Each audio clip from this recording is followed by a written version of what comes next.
Well, good afternoon, everyone. Welcome to Clayton State University, or as I like to say, the regional university for South Metro Atlanta. For some of you, this is a homecoming. For others, this is sort of a first time on the campus, or possibly the first time in this facility. I think in 5.5 years, this is maybe the third time I've ever been in this building.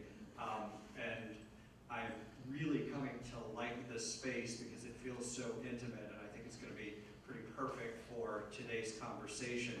Before I get started and before the crew comes up and begins, I'd like to bring up our president, Dr. T. Ramon Stewart, who we are thrilled to have us here today because he had to take a little step away from the university, and so I'd like to ask him to bring you a word of welcome. Thank you so much, Chase. And good afternoon, everyone. As Chase said, I've been away for a couple of days, but I could not think of a better way to return. Honestly, when I had to step away, one of the things that I had on my calendar was this day, this moment, at this time. And the reason this day, this moment, this time is so important is because when I came to Clayton State University on July 1, 2021, I looked and I saw an institution with so much potential. I saw an institution that since 1969, we have met students where they are, and we've helped them go to places they never dreamed of going. And I know of the transformative impact that Clayton State University has on South Metro Atlanta. And when we think about that impact, sometimes it's measured in dollars. And those dollars tell us that we have a $292 million economic impact on this area.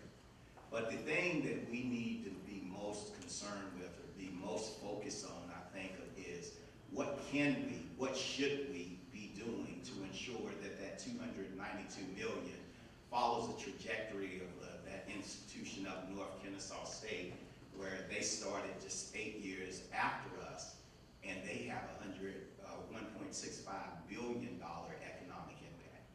And so when you look at the economic impact, you look at the different things that higher education does for business and industry, that's why we're here, that's why now, and that's why this is the moment that we look here on the Southside and we think about the economic forecast and outlook here. Because if we know where we are, we can chart a direction on where we want to go. And I want to thank in advance not only our Vice President of University Advancement, but our Dean for the College of Business, and also our dedicated faculty members in the college, because they see it. They have the expertise and they have the knowledge to help us understand, again, where we are. But most importantly, these visionaries, these leaders in their academic disciplines are going to give us an idea of where we can go. And I have no doubt that we can get there if we work together, because we are the answer to the economic growth and development of South Metro Atlanta. And so I want to welcome you on behalf of the dedicated faculty, staff, students, and alumni of Clayton State University. Please know that we are, as Chase said, the South Metro Atlanta Regional Institution of Higher Education. And thank you so much for being here with us at this time, on this day, for this moment.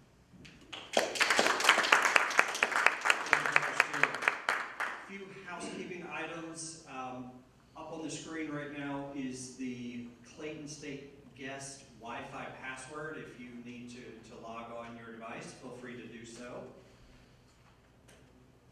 Also, at the conclusion of the presentation, we're going to invite you to a space next door that we're really excited about, where it will be our conduit for engaging the community around entrepreneurship and innovative ideas to take this region forward.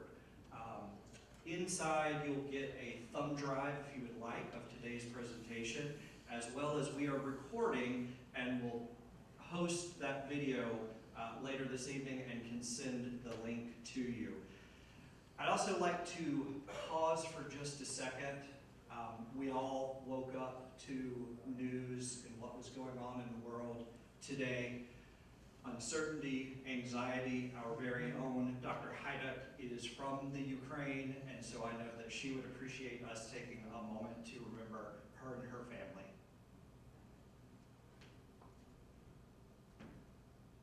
Thank you. So this is a conversation that is a long time in the making. My friend Dietrich over here and I attended RLI together, where we grappled with a lot of regional issues through the Atlanta Regional Commission. And many of you will probably have seen several years ago, I think 3 years ago, everything is strange after COVID, you have no reference points, but they released some data that showed the Atlanta region between now and 2050, and this 2.9 million people that's supposed to move to Atlanta. This struck up a lot of conversations all around with our partners in Clayton and Henry and Fayette. There were two questions that really emerged out of this data.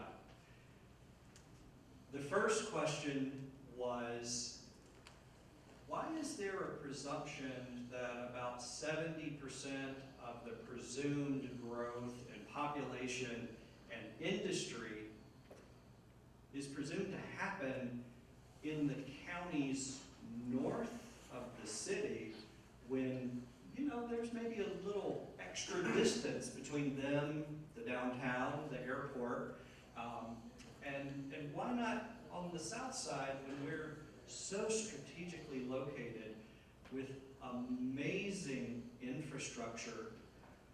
So that was question number one.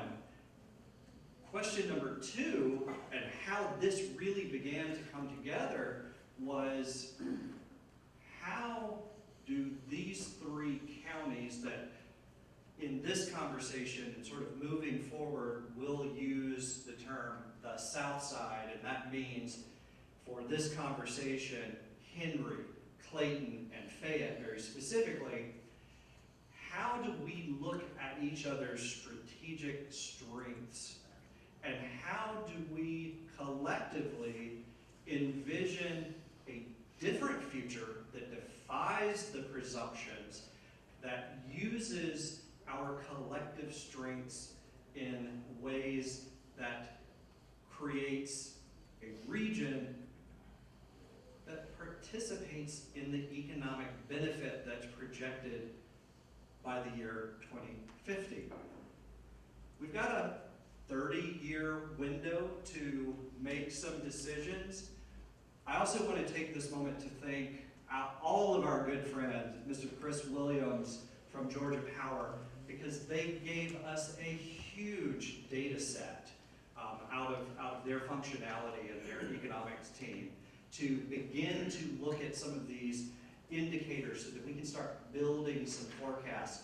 And when I say we, I don't mean me. This is way beyond my pay grade. I mean our stellar faculty out of the College of Business that also head up an organization that a lot of you have actually done work with, known as CREST, the Center for Research, Economic Sustainability, and Trends.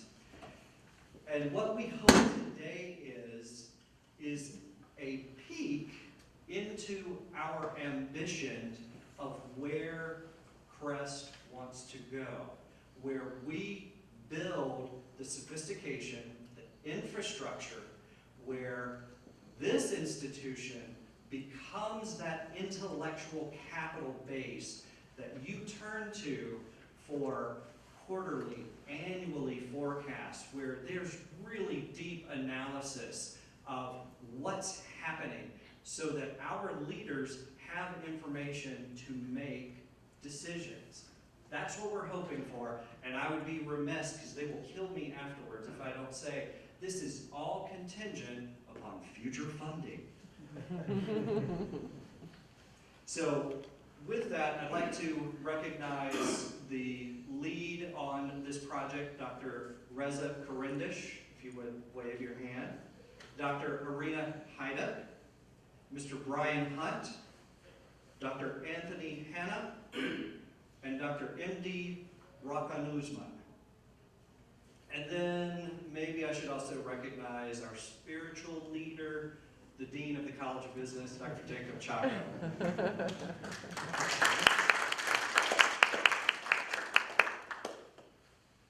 So today's theme is regionalism. I referenced our friends in the 3 counties. They asked the university to help frame a discussion around this idea of regionalism, of the 3 counties taking a look at what the reality is today and these presumptions for tomorrow, and creating a place where we could come together and have dialogue.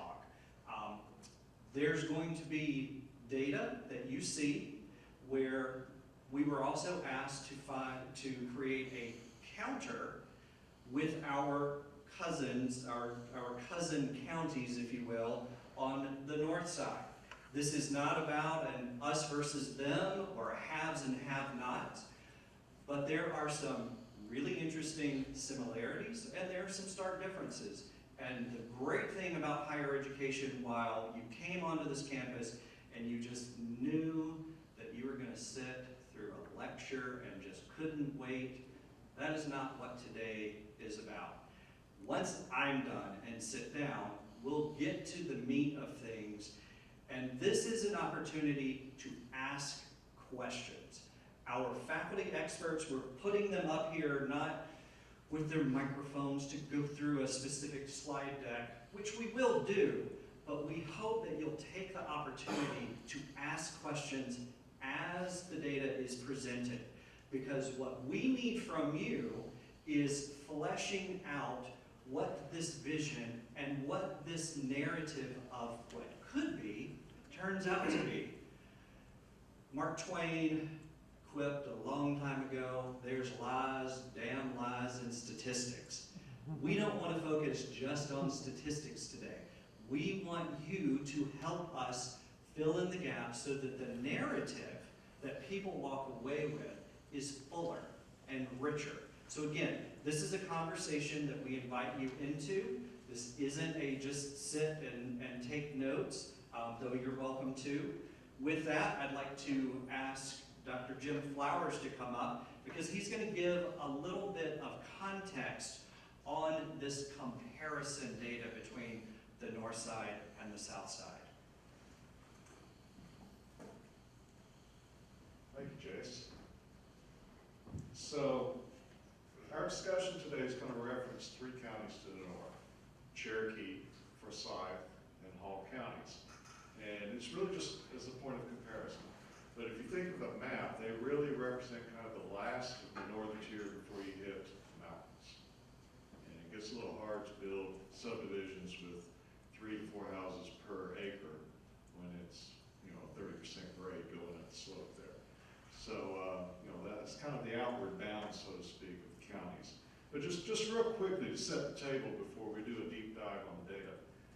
Cherokee County, where I grew up actually, has a population now of 266,620 folks. And when I was in high school, there was 35,000 people and 2 million chickens. So it has changed a lot in that 40-year period of time. It's considered a bedroom county.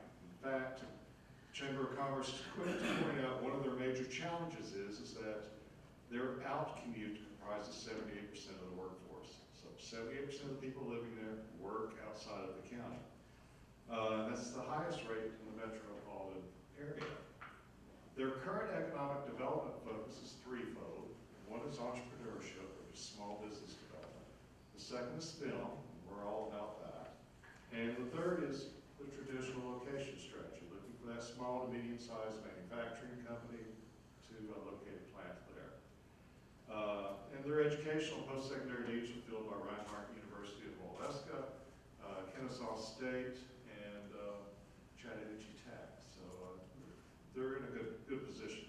Forsyth County has a population of 251,000 people as of the last census, and the majority of their workforce also labors outside the county. But they've been able to appreciate some rather robust growth. Their median home price is over $300,000. They have the highest per capita income of the 3 counties. And they also boast some of the best health factors in the state. Their K-12 system is ranked as one of the best in the state. They have access to the University of North Georgia and Lanier Tech and Georgia State just across the line in Fulton County. So they have a highly educated population. Their strategy is looking at more high-income jobs. So they're focusing on data services, e-commerce, advanced manufacturing, and some technology R&D, as well as other professional services related to both the healthcare and the legal industries. And finally, we have Hall County. Now, Hall County regards itself as a hub for agriculture, a hub for tourism. It's considered a gateway into the mountain area, and also a hub for healthcare and for Northeastern Georgia. They have a major campus from the University of North Georgia. They have Lanier Tech, its home base is there, and they have Brenau University. And those campuses feed into the healthcare workforce as well as the agricultural manufacturing that goes on there, mostly in chickens. That's where all those chickens from Cherokee County ended up, I think. But their challenge is leveraging their workforce to kind of rebound into a more robust economy. They have the lowest per capita income, and they have the lowest percent of the population with a bachelor's degree or higher, and also the fewest housing units and the lowest home values. So they kind of represent the other end of the spectrum from Forsyth. Regionally, we have to kind of set the context here. The area has grown and grown large, and has succeeded, but they've also had a governor, 2 lieutenant governors, a speaker pro tem, and some other well-situated politicians that have helped bring some important arteries. And while their commute times may be all about the same, 35 minutes, they're all going the same direction into Atlanta. So whether it's 985 to 85, 400 to 285, or 575 to 75, it's kind of one way. If you try to go from Canton to Cumming, it's a whole different question, believe me. It'll take you a lot longer than to get to downtown Atlanta. And Canton to Gainesville is the same problem. So with that said, let's listen to our colleagues from CREST and let them do a deep dive on some of the factors that we just lightly touched on, and see if we can spark a conversation.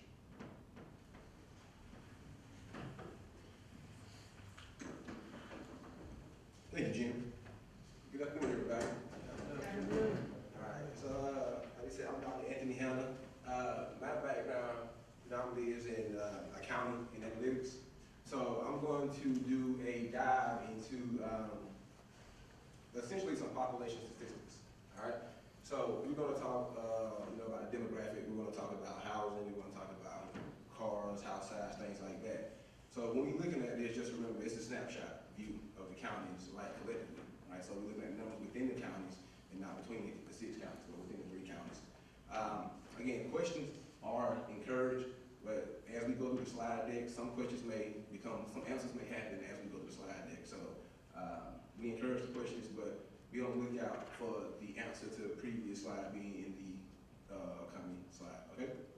So I'm going to kind of give you again an overview of the population facts. It's going to be like drinking water from a fire hose. I'm going to give you a lot of information in a short bit of time, so try to bear with me. I'm going to focus in on what I presume to be important. However, this is an open discussion. What I may presume to be important is not the only matter to discuss it. So whatever you think is important, whatever you see in these numbers that pop out at you, it may be a noteworthy question, okay? Can everybody hear me okay? Yes. Yes. Okay, good. All right, so we're looking at current day population where we are now. Current day population, like Chase talked about and Jim alluded to, we have a higher population in the north side than we do in the south side, for a total population of about 1.4 between the 6 counties. All right, so over the 30-year period that Chase referenced, we see the growth here from the south side being gradual, then going down a bit, and then going back up. However, we see a hill-like incline on the north side showing a higher rate of growth over this 30-year period. All right, so if we take that same chart and we put them side by side, we can see in 2000, the first 90 to 2000, where the south were still outpacing the north as far as growth. We look at 2010 and we see where the north and the south became about equal at about 565,000 residents. All right, and now since 2010, you see where the north began to outpace and continues to outpace the south to current day with a higher number of population. All right, so first decade of 30-year period, we had the highest rate of growth for all 6 counties. Remember in the 90s, a lot of things happened in the south. We had the airport, we had the Olympics, so Atlanta and the surrounding area became very popular, right? The north side and the south side both benefited from the population growth. But you see, we go to the next 2 decades, that the north side continues to grow at a faster rate than the south side, right? Why? How? What's happening there? And those are some of the questions that we will answer at this summit. So my background prior to Management Consulting started in healthcare. I used to work for the Hospital Corporation of Healthcare of America. And so health rankings and health is very important to me, should be very important to all of us. Health is wealth. If we don't take care of our community, then how can we grow and prosper, right? So if you look at this average number of rankings, we know we should average the street numbers, but we did try to get like a broad spectrum of what the south side was doing versus the north side. And as we can see, the north side kind of outpaces the south side of health. So the lower the ranking, the better, right? Ranking of 159 counties, the lower the better. Now when it comes to clinical care, access to health, quality of that care, we're doing well on the south side as opposed to, with the north side, right? So we're kind of what neck and neck, because we have a lot of hospitals and access to health not here on the south side. That's not the issue, right? The issue becomes, who's insured, right? More people are insured on the north side versus the south side. Then we start going down to things like, you see physical environment stands out a lot. Air pollution, water quality, things like that. That's what's driving this number, right? And these measured together, so some counties may have better numbers ranking per county, others may be a little bit higher, but together, collectively, we can do better on these rankings. Social economics talk about employment and education. We're doing their length of life, right? For the data, shorter lifespan on the south side than on the north side. Now you hear me say for the data a little bit throughout this presentation because I'm an accountant. I'm objective by numbers, right? So it's not me saying this, it's not what I say, it's what the numbers say. And objectivity is, to me, is better than subjectivity. So objectively, we can do better. Length of life and the physical environment, quality of life, push health factors and health outcomes. So by doing better here, we can do better here. Now, our demographic, our population. Who are we? What do we look like?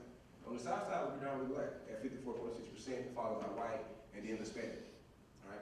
For compounded growth, Hispanic is moving faster on both the south side and the north side than any other race. On the north side, we're predominantly white. All right. 67.6% white, followed by Hispanic, then Asian at 7.5%. Both south and north side predominantly female. South side being 52.6%, and went to 47.4% female to male, and then the north side being slightly closer with 50.6% female to 49.4% male. How old are we? Right? What does this age group consist of? Right? So we're predominantly right, Gen X, Millennials, and Gen Z. Right? So Gen is 64, and then with baby boomers making up a majority on the north side, and then our Gen Alpha making up a majority on the south side. Speculations could be made, could be more kids here, it could be more grandparents and less kids here, but the point of it is, this is where we at, this is where we're going, and this is our future, and we gotta figure out how to take care of all three. Are we educated? Well, both north and south side have about the same amount of people who don't have high school diplomas, right? Aside from that, on the south side, we have more attainment on high school and 2-year educations on the south side. On the north side, it seems that 4-year education is more favorable up there. So 4-year education, can lead to higher income, higher quality of life, and things like that. All right, so maybe we can encourage our Southside residents to pursue education beyond a 2-year degree. So family households. Family households versus non-family households just measured. This is saying one person, no family member. This is saying one person plus a family member. If you are one person with somebody living with you who's non-family, then you are still a non-family household. And so we have about 170,000 families on the south side versus about 200,000 families on the north side, and then we got a higher population of non-family households on the south side. Those families on the south side tend to have no car or either one car, no more than 2 cars, while you see most families on the north side have 2 or more cars, allowing for, again, more mobility, more opportunities to go education, more access to university, more access to healthcare, more access to jobs. So, and we're gonna have a bit of our community, almost about 11, 12,000 people with no vehicles. We gotta make sure that we can service them with public transit and things of that nature. How big are these houses? Most of them about 2 to 4 people. It seems to be the majority for North and the South Side. So again, we're about what and what for the 2 counties. Here's about 18.11 persons to 21.8 for the South Side, which is again driving that non-household number. And then we see if it gets higher, our percentages start to decrease. Marital status. We got more married spouse present on the north side. Again, leads to higher income values, higher possibilities for quality of life. And then the next you see category is never married, both for the north and for the south side. So families below poverty. Now I'm saying 56 to 43. This is the number of families that are below poverty, right? The number of families are 170,000, and so we got about 15K, a little over 15,000 families, or 56% of the families below poverty without children, while we got about 10,500 families with children below poverty line, right? So again, it's about 18% of the total family population that's below the poverty line, but again, any family that's in poverty is one family too many. That's how I feel. All right, so these families live at. Most families live in a single family detached home. All right, we have a high concentration of multiplex units on the south side, but for the most part, we got 1 unit detached, townhomes, we got single family homes, and everything kind of take off again with us having a high concentration of multifamily homes. This could lead to a lot of different things. Again, lack of access, could be people crowding the house. It could be at 5, 6, 7 household size people. So, again, just a big concentration of people in smaller households. Maybe we can see why or what's causing that on the south side. How old are these homes? On the south side, we have a higher concentration of older homes, right? Over 50% of our homes were built before 2000, as opposed to the north side, with over 50% of their homes being built after 2000, right? They'll have a newer inventory of homes, which probably attracts more buyers, right? We will have newer homes than older homes most times. The home values, I think Jim alluded to this a little bit. As you can see, over 50% of our homes are valued at $300,000, where you're starting to see that the homes on the north side are starting to gain their value around $250,000, with the majority of them being over $300,000. So if we don't have the types of homes that attract the high wage earners, then we're likely not to have those people in our composite mix when we look at the statistics. Where do we work? From a kind of perspective, management, sales, service reform, transportation, things like that. I really get into our job competition and labor market a little bit more. What I want to focus in on was the number of establishments that we have on the north side versus the south side. As you can see, the north side has a high number of establishments, but what's most important here is the rate. So they have about 362 per 100,000 establishments being born in the last 12 months, while the south side have about 326. Not bad.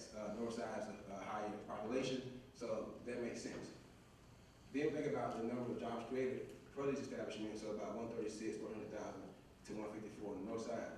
The issue here is the number of exits and the jobs lost. So we're about what and where as far as the start, but then we close so many establishments, right? They're close to get with establishments, but they're opening more, so they can afford to lose a little bit more.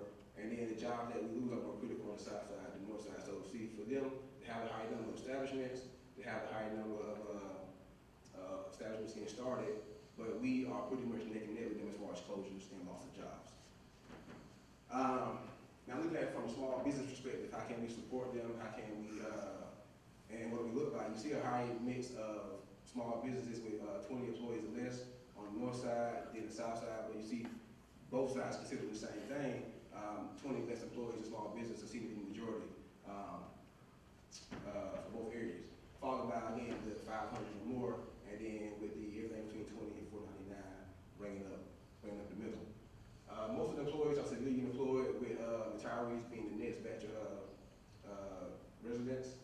Class of workers are usually for-profit, private, next to self-employed, and then we got, again, a mix of government workers that kind of, we have more state government workers on the south side, a few more local government workers on the south side, and then more federal workers on the south side. So more state and federal government workers tend to live on the south side as opposed to the north side.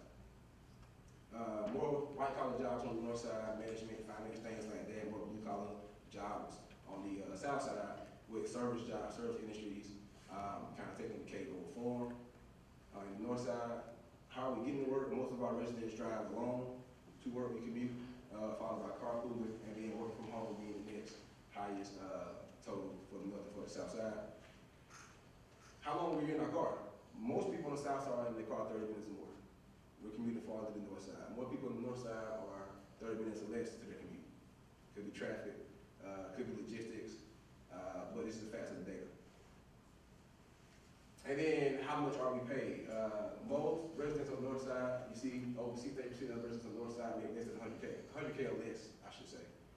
Whereas about 50%, a little less, like 48.1% of the residents on the north side make over 100,000, right? So, but for us being at 68%, $100,000 less on the south side, that means we're about 22% for 100K or more. So, you know, we could probably do better to have more high grossing residents and then put those residents in high value housing and things like that. Because again, I'm an accountant, and so if it don't make dollars, it don't make sense, right?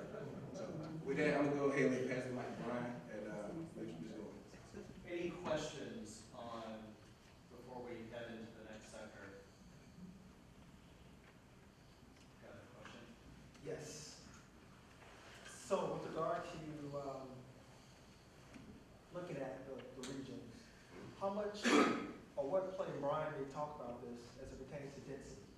So you look at those municipalities where the land mass on the north end, comparatively speaking, is much larger than what we have in Clayton and Henry and Fayette.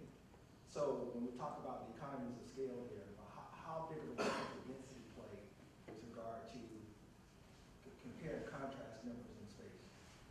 I mean, Brian does talk about this a little bit in his presentations. Again, quantifying that from a numbers perspective, you see they got about 8,000 more residents, right? So as far as like space density goes for that, I can't, again, maybe he can speak to it a little bit better than his thing, but I would just say, they don't have, they don't seem to be outpacing us because of the number of residents that they have up there, right? They seem to be outpacing us because of the type of residents they have in the area, right? How you're educated, how your incomes. So, I don't know if that answers your question, but I don't think it's necessarily the issue of density. I think it's the issue of, I don't know, ambition, I guess. Well, I'm talking about from a land perspective. Right, that's what I'm saying. Maybe he speak, I can't really say to that point, so maybe Ryan's giving the answers and we talk about homes, because he has a slide on density, but that's probably all I got for you on that. He'll probably get into it, I'm sorry about that. Not a problem. Yeah. And Dietrich, I'll touch upon population density, where, thank you.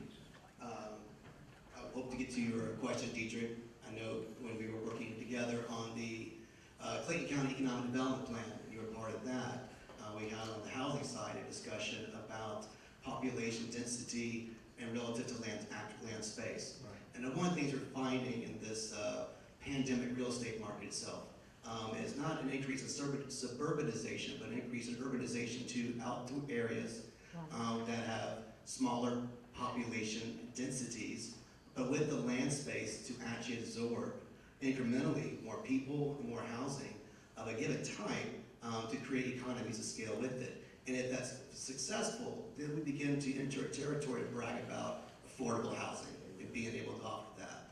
And I believe I still have a slide on that in my presentation on housing, and so I'll reference back to that later. Because one of the things we find in a city-to-city survey about where people want to live, and that kind of, we're going to start with that. When it comes to housing, we thoroughly understand the number of economic development priorities that are highly tied to it. And it's not so much about the number of homes, it is also about the composition and the value of homes and the demography that makes up those who live in those homes. Yeah. We could, just looking at the distribution of the age of homes, the distribution of the value of homes, we begin to take a closer look at what does that mean in terms of income diversity? What does that mean in terms of educational attainment and educational diversity? What does it also mean in terms of work and actual skill diversity? And where there may be actual gaps, I see that as actually opportunity to actually fill in a different way. Already, cities are having to look 20 to 30 years ahead in terms of a vision of what they want to actually be like, all right? But it has to kind of reflect the pulse of the generation that are going to build upon. being the Millennials, Gen Z, and now Gen Alpha. I was looking at the demographic and information that Anthony was sharing. Some things that really stood out in terms of, one thing was the number of vehicles per home. And so if we're all looking at the millennial base as the future wealth base to build and to develop and actually leverage, are we going to have a city that's going to be emerging into where the average number of cars per home is 1 or less? Are we going to have to think more about urbanization versus urbanization? We're beginning to try to grow ourselves like a metropolis, but in a smaller way, but with significant economies of scale. We're already going to be seeing that if the amount of homes on average are going to have 2 or less cars, and also the home size itself is going to be 2 or less people. What does that mean in terms of, should we be focusing on single-family residential living, where a lot of zoning is already kind of appropriated to that? Or we should be thinking about how to kind of create more larger incremental increases in population density in environments that live, work, and play. And so what I want to do with this, the title of my presentation is Home and Lifestyle, all right? And urbanization of smaller cities in the pandemic market. And the traditional thought about development has been to increase the number of homes as well as the increase the diversity of home values that are underrepresented. We often think about that in terms of suburbanization. We often think about that in terms of single-family homes, but we hear at the same time in the news how the actual single-family home in the goal of living in the suburb has gotten fairly out of reach, even more so in the last actual year. So are we going to, before we even look at, say, just adding housing, we have to look at what is going to make or break the future city? We should be looking at urbanization and some of the benefits that a pandemic market has kind of yielded. There are some positives that have come out of this actual pandemic that we already know has changed the way we work. And if the way we work has changed, it's also going to change where we live, how we transport ourselves, and so forth. We're going to think more about the design of the city that I want to share in this story, in terms of what is, for the Southside versus the Northside, what was a snapshot of the real estate and housing market at the close of 2019? What has changed since then in terms of what has emerged in terms of a pandemic real estate market? And as the news often focuses on housing shortages, housing undersupply, what does it actually mean? And it says the answer is to add more homes without giving thought to about the way the city should actually be designed. As teacher pointed out, how do you create economies of scale? And even in smaller spaces, without creating growth, without it being so competitive to very important land and other natural resource assets. So what we want to look at first is what a snapshot of the housing market for the South Side and North Side in 2019. And then move into what the pandemic real estate market has emerged into in 2020. And I want you to actually think about some of the demographic information statistics that Anthony has shared with you all. Put that in the context of helping to explain how it represents what you're seeing up here. There is some housing data I will just show as is. This gives you a snapshot of composition. But think more about what explains that composition right now and some of the demographic numbers that I've actually shared with you, and look at it in terms of opportunity. From there, we want to also look at, after you can kind of talk about or share with you what what the housing market wasn't earlier before the pandemic, and what is it emerged into now, is rather look at the negatives in terms of the lack of housing, or the problems with affordability of housing. Look at what the actual next generation, the generation that's emerged, and the one that will emerge after that, is actually wanting in the way of lifestyle today that they're already become accustomed to in a pandemic environment. In other words, living closer to where they work. In a remote working environment, I can take my job with me. We don't have to import the industry, we just need to import the talent with that job. And with it also imports the opportunity to hopefully increase homeownership and reverse a trend in actually a renter's market, and really in all counties. The first thing I kind of wanted to show was the distribution of home values on the north side versus the south side as of 2019. As a percentage of owner-occupied housing, 42.3% of owner-occupied homes on the south side are estimated to be valued between $100,000 and $200,000. Being inside right here, it's been on the south side. And on the north side, about 63.4% of owner-occupied homes are estimated to be valued between $200,000 and slightly less than $500,000. So already, it looks like both sides, both north side and the south side, look fairly evenly distributed. But one represents more of a lower distribution, a distribution that favors more the lower end of the housing market, and one that kind of favors versus an overall higher end of the housing market. But to get a better picture of where the south side is, because y'all are here to represent and take this information back to the south side, is what is the housing market for the south side? What is Clayton County's share of those $100,000 to $200,000 homes? What is Henry County's overall share of that? What is Fayette County's overall share of that? And we actually see we're just three distinct different communities, with actually things we have a lot of and a lot of things that we don't have a lot of. In a way, I see an opportunity to trade with one another to fill those actual gaps. In 2019, Clayton County had about 49.6% of homes for every 1,000 residents had an estimated value between $50,000 and $150,000. So this is one of the things that Clayton County can boast about in terms of a low-cost living environment as a reflection of the value of housing that predominates much of the share of total homes available in that value bucket per 1,000 residents. Fayette, on the other hand, boasts kind of more on the other top end. 61.3% of homes, 61.3% of homes for every 1,000 residents had an estimated value between $200,000 and $500,000. And if you look at some differences in just age itself, Clayton County has a much younger population, and Fayette County has a much older population. So I would say that Fayette County is a retirement community.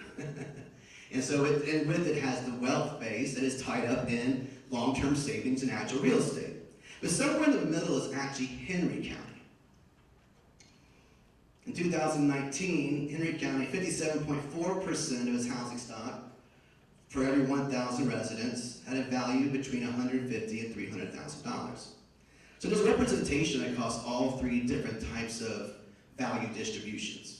One county is more weighted towards the higher end, another county is more weighted towards the lower end, one county in the actual middle.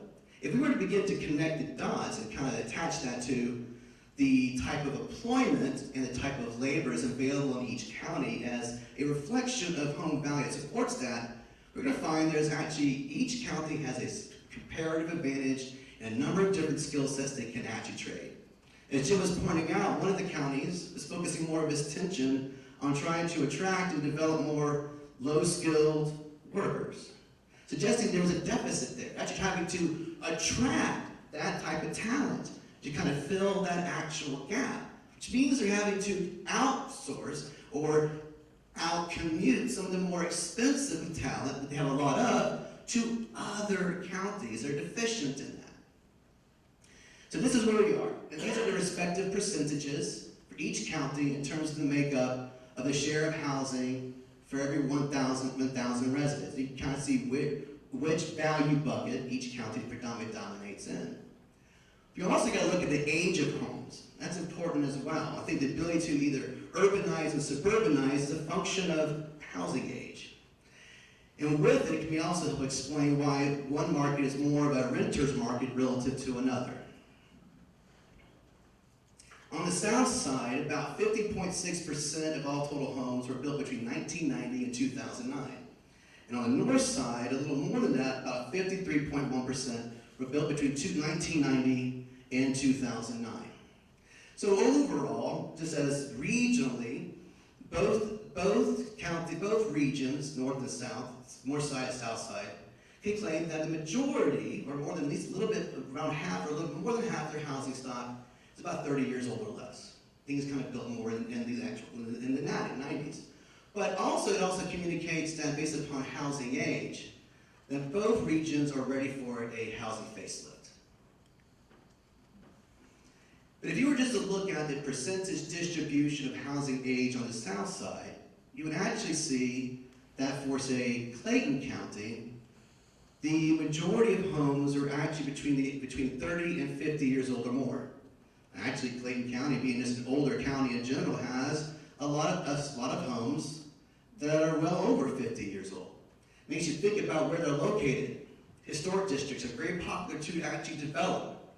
And also what share of these homes have no mortgage and are being rented out as opposed to being sold to be re-facelift as a reflection of it's more valuable to rent it out rather than reinvest in the actual property.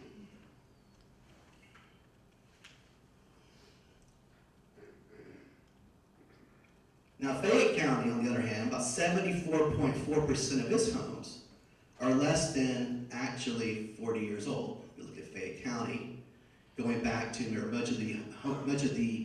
much of the bulk of the housing that had been built was between the 80s and the actual 90s and all that. Kind of explains where a lot of the residents who moved there with kids are living there as empty nesters. All right, if you look at the share of later on the share of any given age group a county represents. Now, Henry County, on the other hand, again, one kind of just represents a little bit more the middle. If you look at Henry County, about 30%, or actually Henry County, but a lot of it, the newer housing between all three is actually much of the newer housing stock is in Henry County. About 66% of homes in Henry County are less than 30 years old.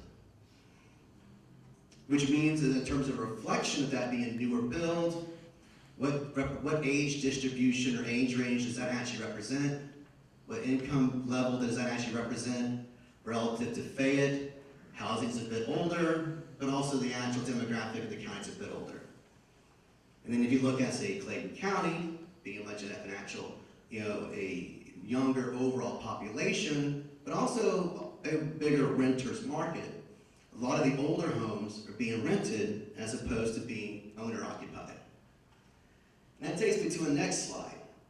We have a snapshot in terms of what both regions look like at the end of 2019, and also what each county, specifically in the Southside, looks at as a reflection of a deeper look into that snapshot. But going into 2020, it was immediately thought when the pandemic broke out and lockdowns began to emerge, there was a lot of downside priced into the real estate market. Immediately it was thought that if people are immobile and you can't move around, you can't transact, that have an impact on unemployment going up, impact on the amount of expenditures circulating within an area, that is necessary to support certain housing values, and there was no idea in terms of which jobs were more vulnerable relative to another. So immediately thought that 2008 was going to happen all over again. But actually, that wasn't the case. And this actually was the opposite.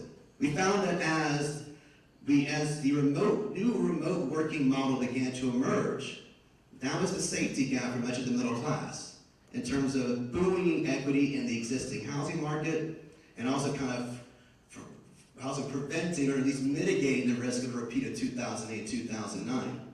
But with the idea up front that housing sales would decline, in May of 2020, that month, there was a 39% decline reported in mortgage applications. It's immediately thought with the uncertainty of what was going on that people were going to put off making that first-time home purchase. The stimulus had not yet happened. The cash transfers had not yet happened.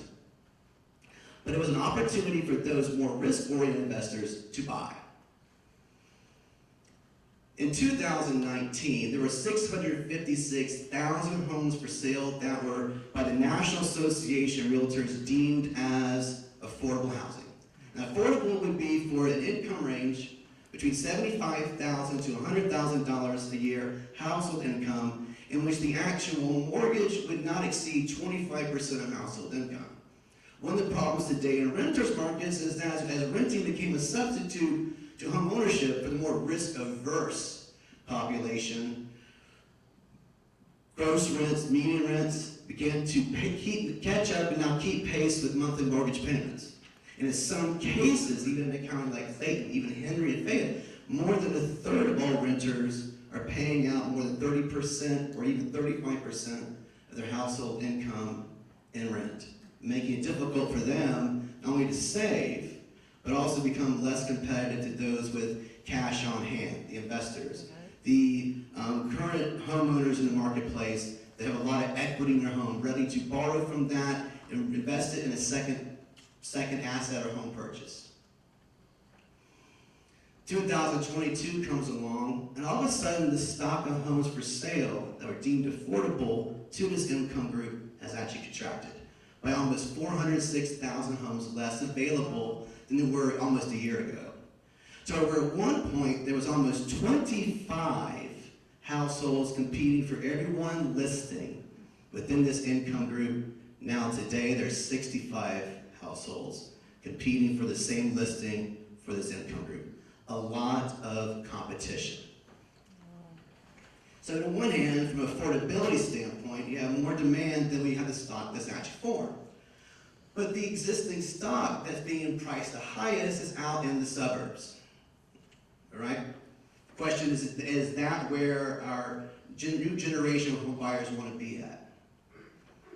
This slide here shows that since July of 2019, month to month, the housing inventory contracted about 13.3% annualized on the south side and 26.4% on the actual north side.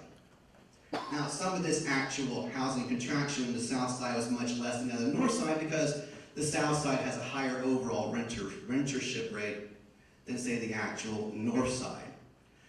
But does this mean that the actual north side has kind of peaked out in terms of the overall supply? We can get into a discussion of some of the factors that contributed to this overall slowdown in new listings and things like that.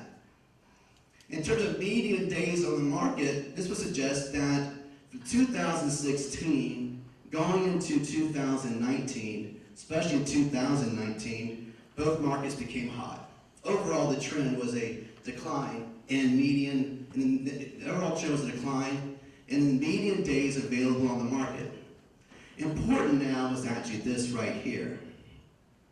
The troughs that you see early on, they're much steeper and sharp, kind of reflects more the investor activity by companies like Better Realty, Open Door, Redfin, going in and buying up property with cash on hand, flipping it, and reselling it back onto the market. Are we seeing a cooling down in that investor activity right now, especially with the outlook of what interest rates will be doing? Mortgage rates anticipated to actually rise, borrowing costs anticipated to rise, the end of free money with respect to the tightening monetary policy. Home ownership itself has been on the decline for both the south side and north side, south side more especially, but interesting to note is actually right here. At one point, home ownership was much higher overall on the south side than the north side, and that was prior to the financial crisis of 2008 and 2009. It's worth looking at to explain the overall flip. So in terms of comparison the north side to the south side, is looking at average median home values from in 1990 compared to what they were in 2020, as well as actually average median household income in actual both decades. We find that in 1990, the actual average median home value was about 9% higher for the north side relative to the actual south side.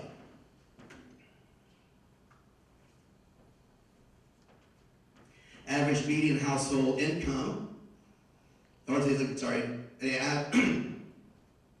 average median home value in 1990 for the north side was overall 9% higher.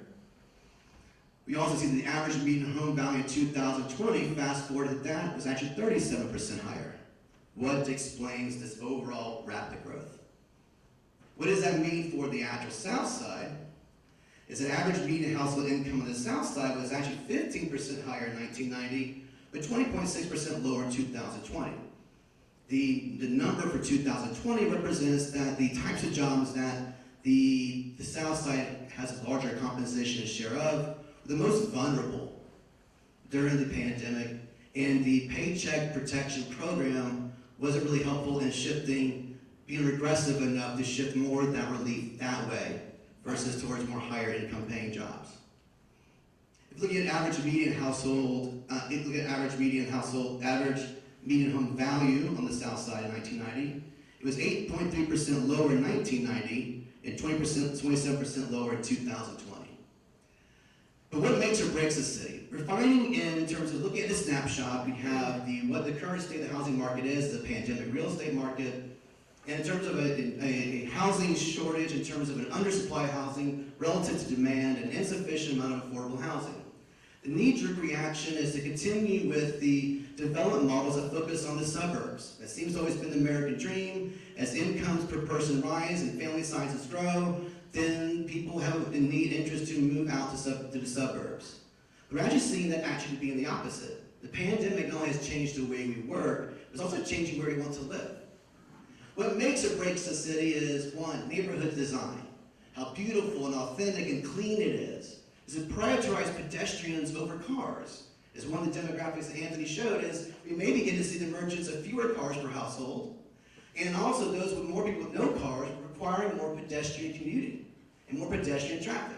Does an urbanization model that makes a business district a lifestyle and living hub with multimodal, micromodal transportation allow people to move around in a shorter amount of space and be closer to the things they need so when the next pandemic happens, you're closer to the things you need versus being so far away? Does the area provide employment opportunities for job growth? Are the transportation options ones that deliver micro-mobility around a given area? But does it also offer fewer big city problems? And can urbanization be a solution to affordability? Where do people want to live? This was a survey done by the Gensler Research Institute in 2021 that took a total of 10 cities globally, 5 domestic, 5 international. Surveyed residents, had surveyed about 5,000 respondents and asked, where do you want to live? If you have the means right now, and if you're going to be moving within the next year, where do you want to live? And Atlanta, being part of the survey, showed that 23% of respondents want to live in a smaller city, but one that is comparable to where they actually came from. And if you go through this actual feeling or perception is actually global.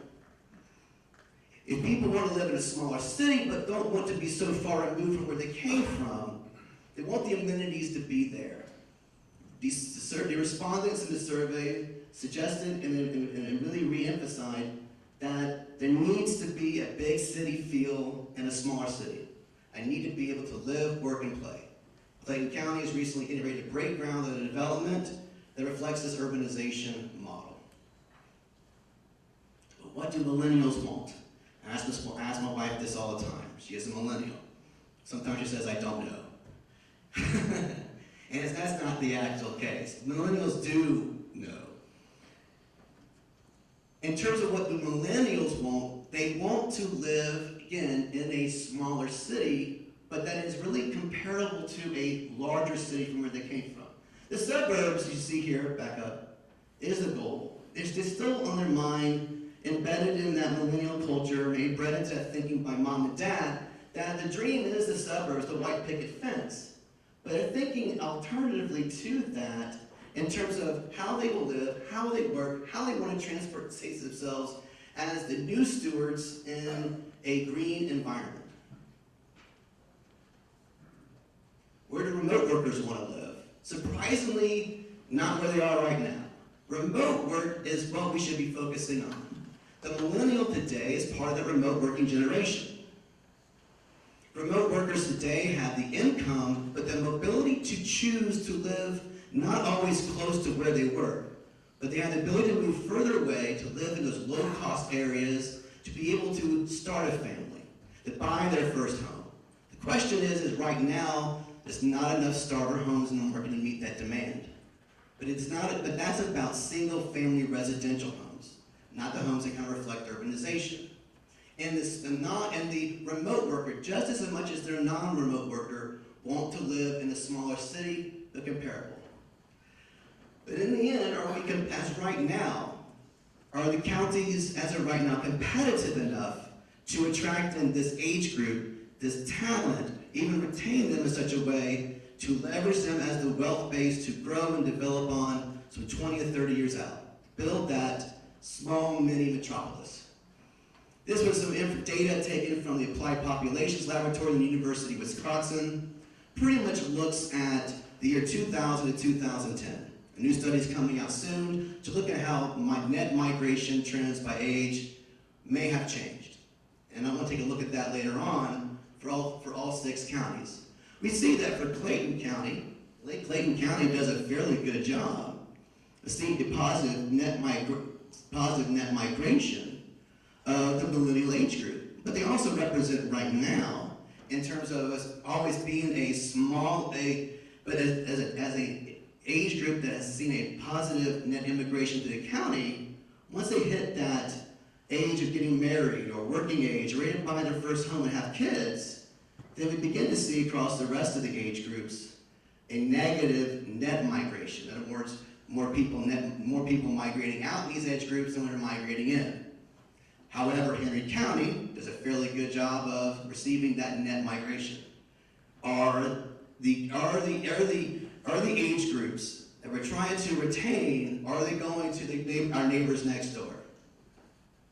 And if they're going to our neighbors next door, are they also baking in and living there more permanently? But compared to our neighbors up north, they have done fairly well. Is this something that we can mimic? With respect to Hall County, which I believe was the poorest county in all 3, is that right, Jim? Is that Forsyth and Cherokee have done very well in attracting in or net retaining this age group, and also long enough to be able to bake them in as potential for first to future residents. The overall goal would be to get these curves at the tail end to shift upwards. But that requires being able to attract in, and maybe through a remote working model, and maybe coupled with an urbanization model to attract that talent in. I know I probably got above my time, and I do apologize. So without further ado, I'll go ahead and hand this over to Arena.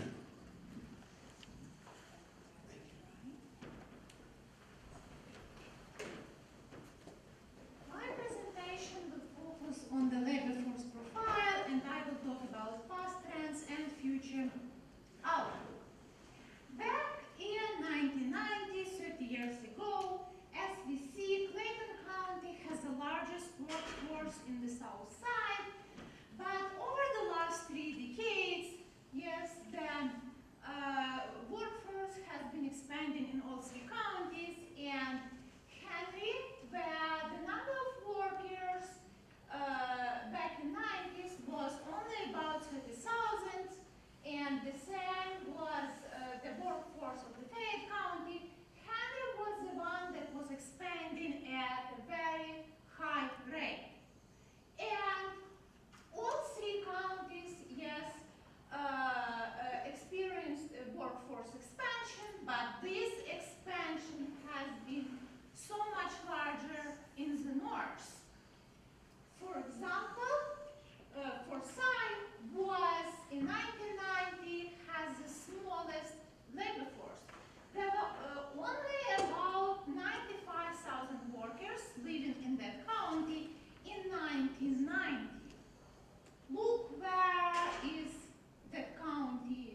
rapidly, and it is predicted that the change in the workforce for this industry will be 41%.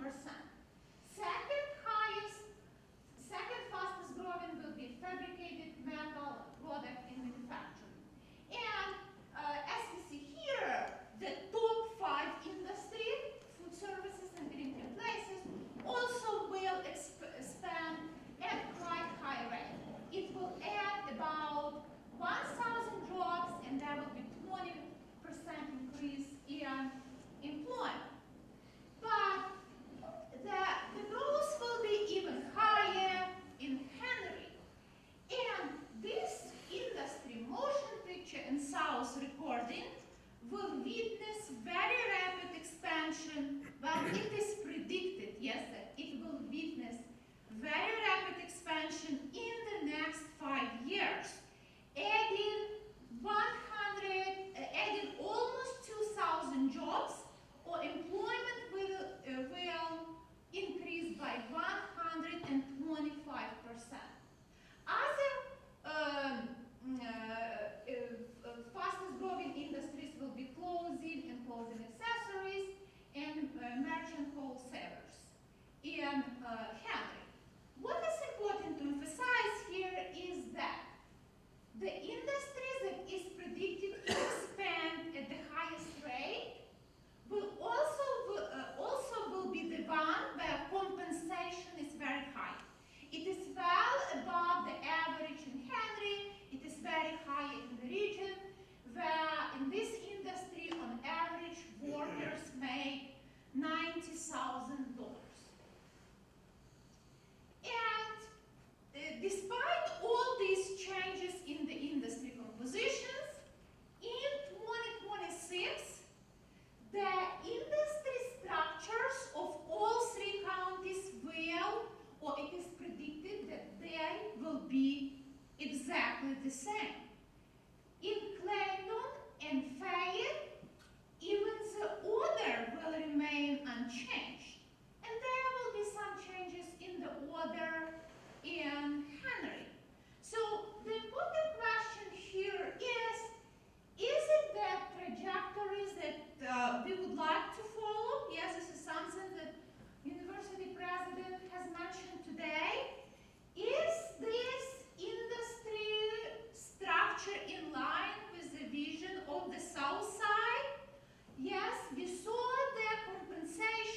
Yes.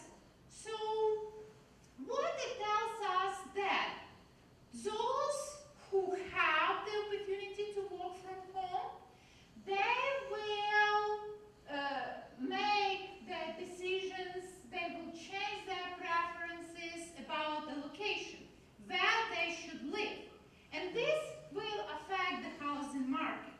So communities that will be able to adjust on this change, yes, they will implement all those new policies that have to be implemented now, will be able to capitalize and will see positive economic growth in the nearest future. Thank you very much. I would be happy to answer your questions if you have any.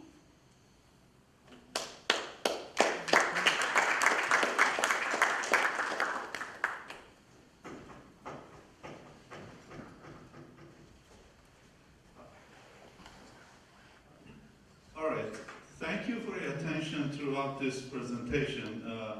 Now that you have seen the presentation, we would like to collect some data based on your expertise in the room. So what we did was we basically formed a survey. It's a very short survey. You can use your cell phones using the QR code, or if your cell phone doesn't recognize the QR code, you can actually zoom on it, and most of the iPhones and Android devices do recognize the QR code. But in off chance of not recognizing the QR code, you can use that tiny URL survey link on top. And once you do so, you will see a screen, depending whether you are on a tablet or computer or on cell phone, you will see one of those two screens. Would you please join us to answer these 10 questions? And we are going to actually show you live the answers to those questions before we break out or before you ask questions from the panels. I appreciate your cooperation.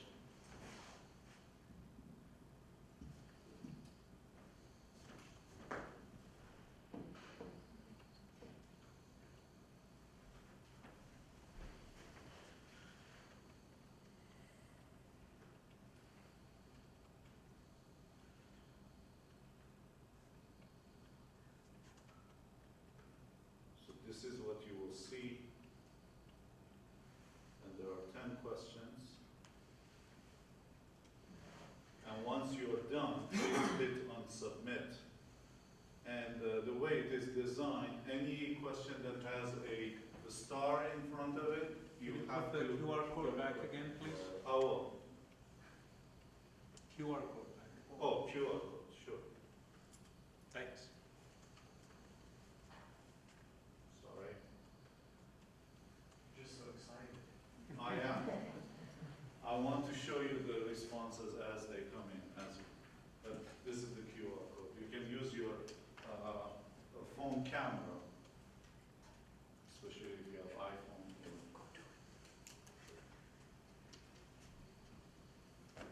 And you can use your tablets too.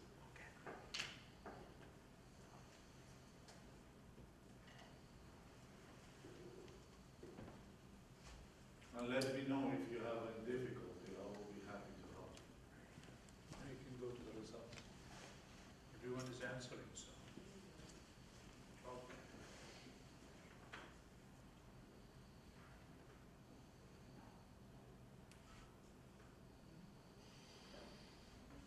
So far we have 5 answers.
more jobs is the highest picked as top priority. Then we have one, create more training opportunities, investment in infrastructure, and then develop live, work, and play communities. So far. About the opinion about current industry and composition in county is appropriate. We have somewhat agree as the dominant answer, but we do have some strongly disagree and somewhat disagree in the mix.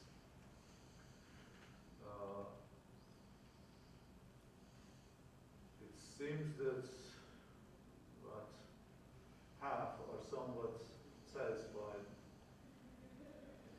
There is no very satisfied, but about half, less than half, are satisfied with the current composition of fastest growing one. And then it seems that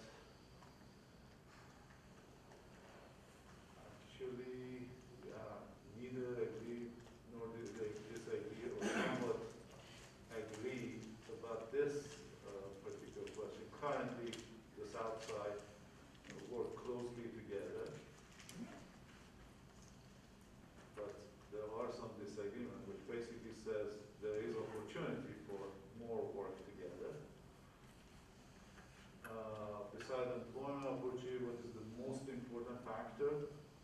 Let's see, education. We are in Clayton State University, so I guess we should agree. But the safety is also important to some, and neighborhood design and transportation options. And there are some open-ended questions. We ask if you think that your answer is not listed, we ask for those, we collect those as well. But let's move. This number 9 is very important to me, and I think it is also important to CREST. Moving forward, the best strategy for success of Southside is working together, and that's what this session is all about, working together, building a better future. And it seems that not only we have a lot of agreement, we have a strong agreement with this statement, which is very positive in my mind and also very promising, I think. And okay, so that's pretty much what we gathered. This survey remains open for a few more minutes in case you didn't have a chance to do it. And I'll give back the floor to Chase.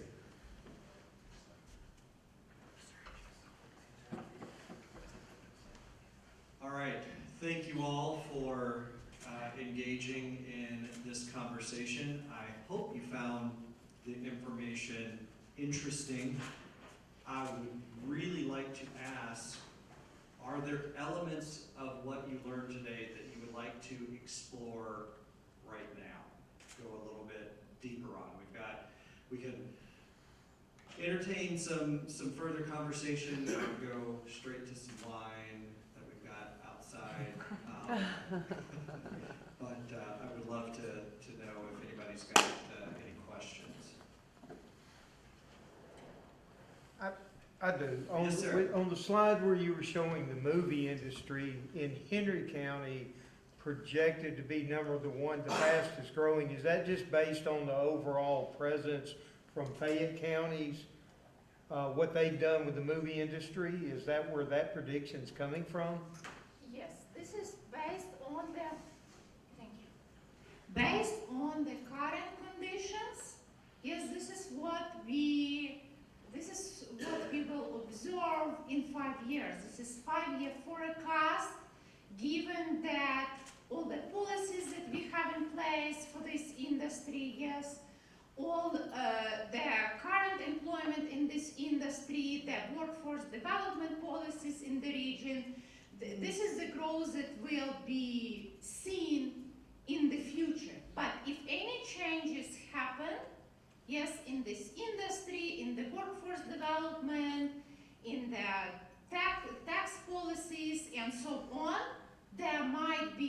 changes in the forecast. But hopefully not, yes, because this is the, as we saw, the worker compensation in this sector is very high. Thank you for your question. I suspect that you all are making some additional investments in some studios or offering a different set of tax incentives that may be new for Henry County that's probably driving some of that growth that we may not have the exact data points on. But clearly Henry is giving some thought and putting some policy in place that's driving that for sure. Any other questions? So I thought it was really interesting that there was a high degree of agreement on attracting millennials to all 3 counties. It's going to be really interesting to see what you all do to make that real.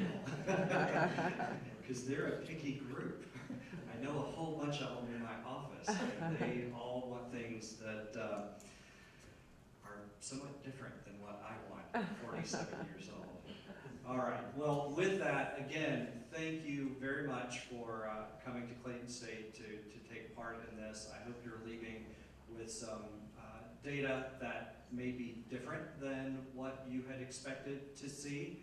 Again, we've got flash drives with this presentation on it just outside and to the left. And with that, I give you back your afternoon. Thank